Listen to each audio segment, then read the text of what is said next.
If we have 1,000 ISIS-K members, Yeah. okay, who are already in the United States because of the open borders, Yeah. not only we need to have a better communication and contact with the Middle Eastern community because they're going to be the one going to be able to pick them out before we are. Yeah. We also need to train our officers on how the hell do you determine that shit when you stop a Middle Eastern dude? Sure. Because what are you going to do? Oh shit, he's got a big beard and he's got a kufi on and he's got this Yeah. and he's got that and my God, he must be ISIS? Must be a terrorist. Exactly.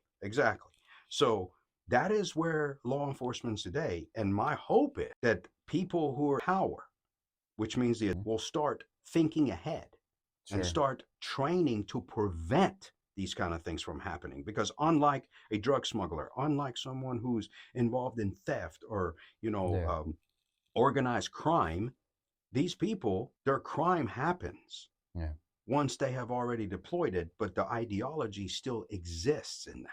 Reality is you can't put anybody in for having fucked up ideology. Well, sure. Right? But here's the thing. If an officer is able to determine, okay, and there's two ways he can determine.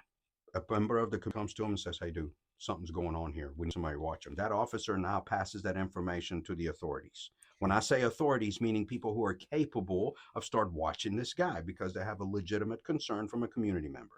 Let's say a community member doesn't come to him. Let's say a guy stops a guy on an interstate or, on a boulevard, let's say on Westheimer Road in Houston, Texas, right? Yeah. A Houston PD officer stops him and the guy is acting kinky, right? And the officer has enough know-how to kind of test this guy's ideology, and he starts picking up on some things that are not necessarily kosher, so to say. Sure. Okay, they're not legit. You could tell the guy's kind of cuckoo for Cocoa Puffs. At that, can he have freedom of religion? Sure. But could he turn on the FBI, the Joint Terrorism Task Force, and say, "Hey, man, I don't know if this guy's got anything going on. I asked him several things. He gave me some information. The way he was talking, I started picking up some things that are related to ISIS and some of these cuckoo for Cocoa Puffs people."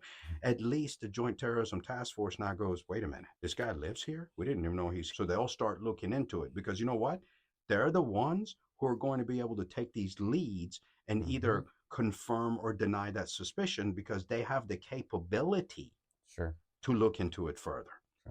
So that's my hope, is to at least do my part to try to educate not only the public, right? Yeah. The Middle Eastern community to go, hey man, if you see shit like this, go to the cops, please. Speak up. Yeah. Speak up. FBI. Okay. Nobody's going to rat you out. All right. Put the culture aside, go to them because these people, all of us look bad. Okay. And it's not right. All right. You shouldn't ignore it.